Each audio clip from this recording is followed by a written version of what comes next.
In 2007, during the election periods in Kenya, there was a countrywide media blackout.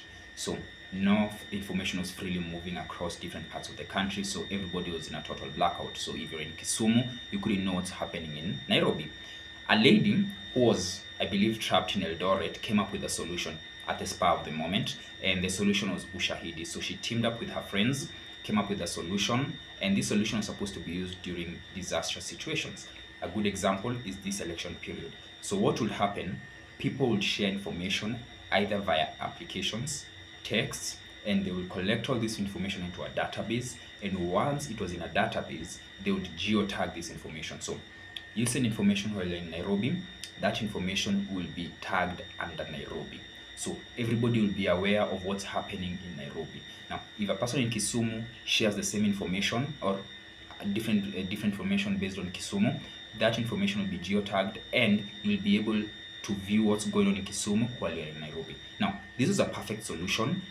It solved the media blackout problem that was going on, and at least people could freely share information amongst themselves. Now, that was back in 2007. Let's roll back a couple of years later, and now this solution is used across the globe. It's the solution is now open source, meaning that anybody can just pick up the code, pick up the solution, and mold it into something that they can use in the different situations. Now, what situation do you think they would use it in?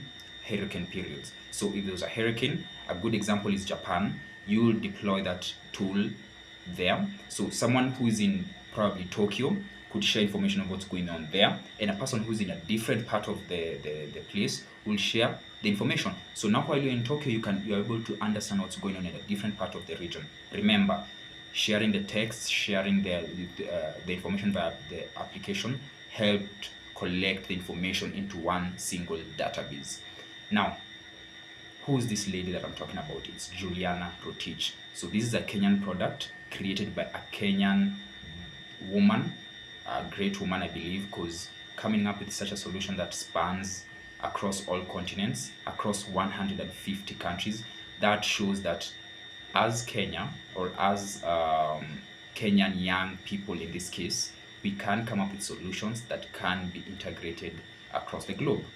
And this is a good example. 150 countries took it up, including our neighbors, Tanzania, people across the other part of the world, Chile, Japan, and several other countries. So what other solutions do you think Kenyans have developed that have spanned across the globe and have proved to be of a positive influence towards people out there?